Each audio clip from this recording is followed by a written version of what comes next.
اور کسی کے اگر بچپن میں بال سفید ہو جائیں، اور بالوں کی بات ہو رہی ہے تو وہ بھی ذکر کر دوں، یا آغاز جوانی میں ایک دم بال سفید ہوتے ہیں اور ان کے بعض دفعہ گچھوں کی صورت میں ہوتے ہیں، یعنی بعض لٹیں ایک دم سفید ہو گئیں، اور خاص طور پر عورتیں تو اس سے بہت ڈر جاتی ہیں۔ ہمارے پاس ایک دفعہ ربوہ میں ہمارے بہت ہی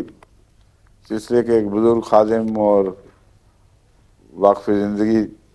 ریٹائر ہونے کے بعد واقف زندگی بنے تھے، مگر بہت اچھا کام کیا کرتے تھے شاہ صاحب۔ وہ ایک دفعہ اپنے نواسی کو لے کے آئے دفتر وقف جدید میں، اور چھوٹی سی عمر اس کی 6-7 سال کی ہوگی، اور اس کی بڑی بڑی لٹیں پورے کے پورے گچھے کے گچھے سفید ہوئے تھے 2-3 جگہ سے، اور بہت ڈر کے مارے برا حال تھا سارے گھر والوں کا کہ اس عمر میں بچی کو یہ ہو گیا تو کیا بنے گا۔ ان کو میں نے، یہ پہلی دفعہ مجھے ذہن میں آئی تھی کہ سورائنم مفید ہونی چاہیے اس میں، تو میں نے سورائنم کی 1000 کی طاقت کی ایک خوراک دی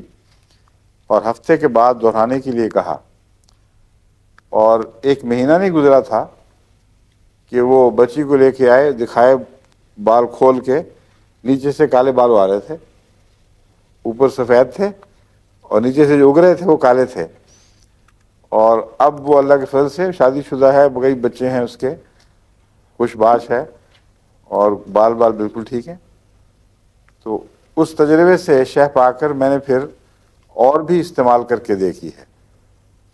سورائنم کا اچانک بالوں کے سفید ہونے سے اس لیے تعلق ہے کہ یہ جلدی بیماری میں مفید ہے، اس کو برس وغیرہ میں سورائنم بہت مفید ہے، کوڑ کے لیے بھی مفید ہے۔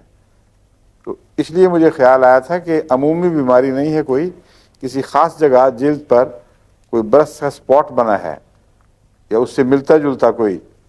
اثر ہے جو محدود دائرے میں ہے، تو وہ کام کر گیا اللہ کے فضل کے ساتھ،